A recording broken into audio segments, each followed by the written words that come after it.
যত রূপ, যত যৌবন, সৌন্দর্য, নম্রতা, ভদ্রতা, ধৈর্য তুমি দিয়াছ দীপ্তি চৌধুরীরে।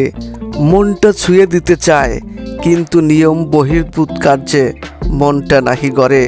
তোমার নম্রতা ভদ্রতায় সিক্ত বাংলাদেশ, কিন্তু বুঝলো না এই মানিক বেড়ায়। দর্শক, আমরা দীপ্তি চৌধুরী সম্পর্কে যতটুকু জানি, কিন্তু রহস্য আরও কিছু জানার রয়েছে যা আপনি জানেন না। তা জানাবো আজকের এই ভিডিওটিতে। শেষ পর্যন্ত দেখলেই মূল রহস্য উন্মোচন হবেই হবে। যারা ভিডিওটি দেখছেন তারা অবশ্যই চ্যানেলটি সাবস্ক্রাইব করবেন। তার আগে এই অতি সুন্দরী তরুণীর দেশের বাড়ি ও শিক্ষা জীবন সম্বন্ধে জেনে আসে।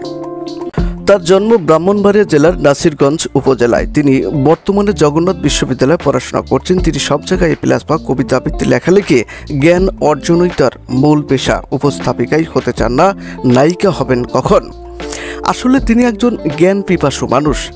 তারে নিয়ে লিখতে আসা আমি তো আবার ফাইসা গেলাম। সে যে কবিতা লেখে ভাই, আমি তো জানতাম না। আমিও যে কবিতা লিখি, সেই কবিতা হয়তো আমি আবার তো আপনাদের দেখানোর ইচ্ছা হইল। তো যাই হোক, আমার কবিতাটা আপনারা একটু ধৈর্য সহকারে ভিডিওর মাধ্যমে দেখুন, ইনশাল্লাহ ভালো লাগবে আশা করি। আর মূল রহস্য অবশ্যই আমরা এরপর আসতেছি।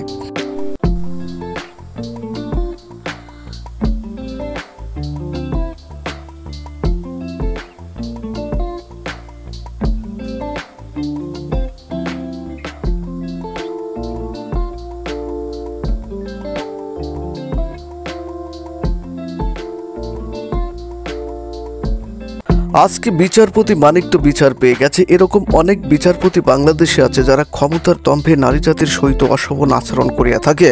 আমরা সেই সকল প্রশাসনে থাকা অহমিকাকারীদের বার্তা দিতে চাই, আপনারা ক্ষমতার দম্ভে কোনো নারী জাতির সাথে কখনোই ভুল করেও মন্দ আচরণ করিবেন না।